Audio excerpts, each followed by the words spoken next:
Hi, y'all. So, welcome to our living room if you haven't been here before. Yeah, and this is Mitch. Hi. Captain Mitch, we know. We wanted to share some of our own thoughts and insights, if you will, into the passage. And we're looking specifically at Matthew chapter 26, verses 58 through 75, I believe. The end of the chapter. End of the chapter, yeah. So, Mitch, tell us what's going on in this section. It is the taking of Jesus and Peter's denial. Jesus told Peter, you think you know yourself, but I know that before the morning comes, before the cock crows, you're going to have denied me 3 times. And Peter, that ain't happening.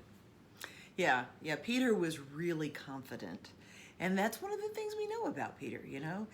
Peter is really certain that he knows himself. And yet, over and over again, Jesus proves, but I know you even better than you know yourself. You know, we all act on what we know about ourselves. We all act within what we know. And this was the case with Peter. So within this passage, Peter, just before this passage, I should say, Peter has announced that he will do whatever it takes to protect Jesus. And not only did he announce it, he's doing it. He took action. Yeah, he took action there in the Garden of Gethsemane. He takes out his sword. He does the very deed of cutting the ear off the soldier.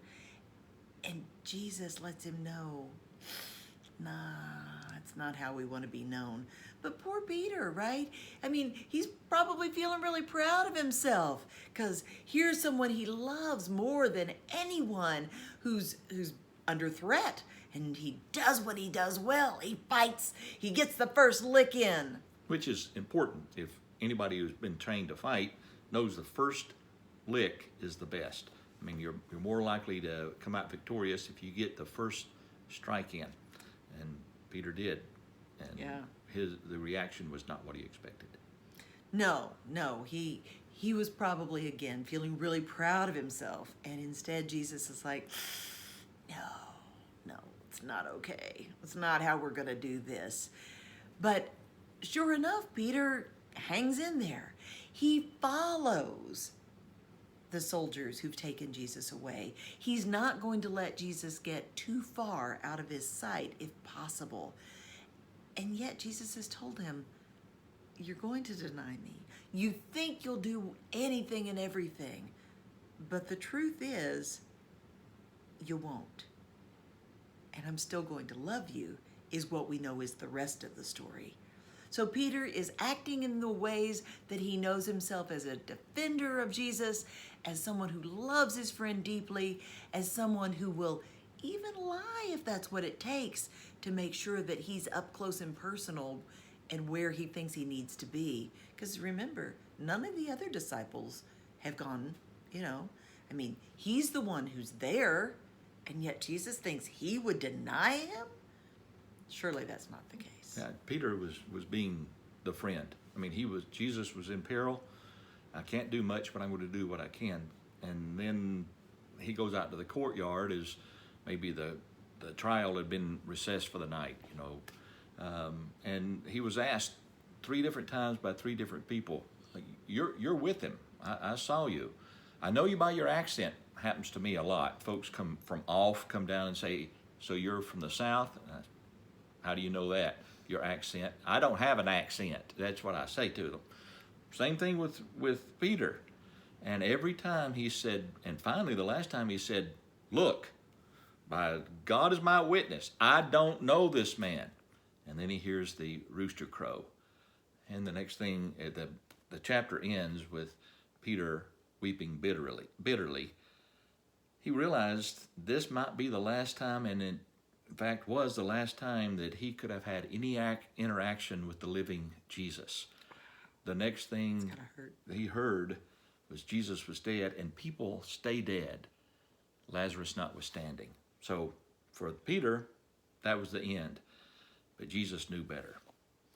Yeah, Jesus did, And is it a matter of Jesus simply knowing Peter, just really knowing this guy and knowing how he's going to navigate? Is it the divine within the Christ that knows?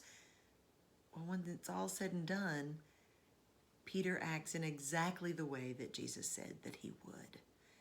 Now, I think it's important that Peter follows because one version says he wants to see how this is going to end. And like Mitch said, if it ends with Jesus' death, then all hope is lost. What else is there? At this point, Peter's still hoping for a miracle.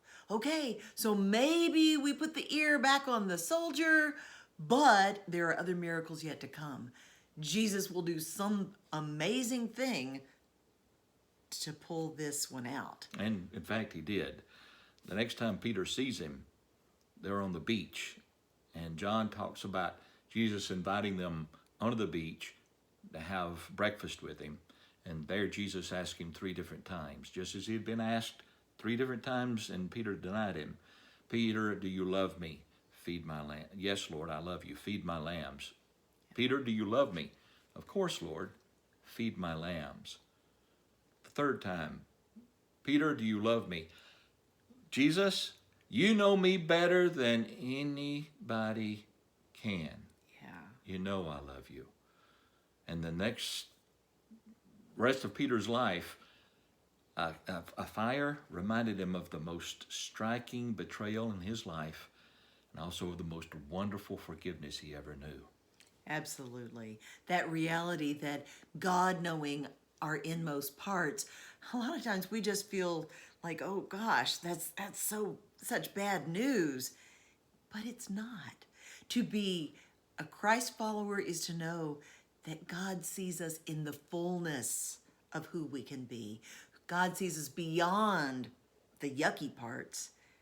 That God sees us in the fullness of our potential as God's creation and made in the image of God. And so when we're in this period where everything's a little scary and unknown and we think we know ourselves, we can be assured that God is beyond this moment.